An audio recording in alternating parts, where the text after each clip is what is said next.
भैया हम गीतकार शक्ति सूर्य आप सब भोजपुरी श्रोतागढ़ के प्रणाम करतनी। तो फिर एगो छठ सॉन्ग लेके आइल बनी जो एकदम ट्रेंडिंग सॉन्ग चलता है इसमें पियवा दुलारे ई ट्रैक पर बाटे। ई सॉन्ग बहुत सुंदर सॉन्ग बाटे, तो उम्मीद बा आप लोग एक लाइक जरूर करो। आज नया बड़ी चैनल पर तो चैनल के सब्सक्राइब कर ली। वीडियो के स्किप करके मत देखो, हम वीडियो बहुत लंबा ना बनाई ना, तो खातिर वीडियो को थोड़ा ध्यान से देखो। आप सब यति गति तबे समझ में आवेला, शब्द के भाव समझ में आवेला। तो चलिए एक मुखड़ा शुरू करते जा। तो मुखड़ा कुछ एक प्रकार का बा। अरे घाट सज गइल हो, भीड़ लोग गइल हो, सुनो छठी माई के गाना डीजे बज गइल हो। अरे घाट सज गइल हो, भीड़ लोग गइल हो, सुनो छठी माई के गाना डीजे बज गइल हो। हार गइल बानी हम कब से बता के रौरा दौरा उठाई, रही गईनी पाछे रौरा दौरा उठाई, रही गईनी पाछे रौरा दौरा उठाई।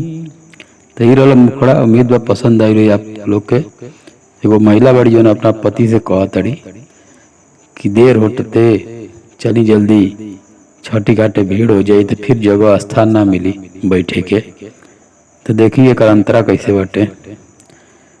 कोलिहनी हम कुल तहियरिया, हाली से पेन्ही न रंग पियरिया।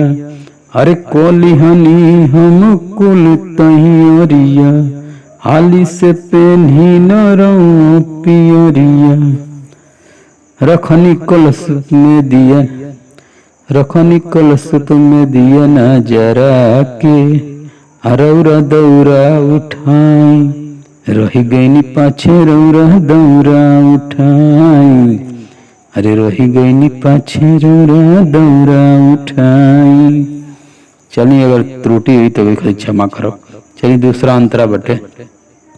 देखी न गोइल सारा टोला मोहल्ला, शक्ति सूर्यन काहे तोहरा बुझाला। देखी न गोइल सारा टोला मोहल्ला, शक्ति सूर्यन काहे तोहरा बुझाला। श्याम पुनित गोइले कबे बोला के रौरा दौरा उठाई, अरे रही गईनी पाछे रौरा दौरा उठाई। तो उम्मीद ना पूरा विश्वास भाई सॉन्ग आप लोग के अच्छा लगी। तो चलिए मिलते हैं नेक्स्ट वीडियो में। त्रुटि खातिर क्षमा करो, तब तक खातिर धन्यवाद।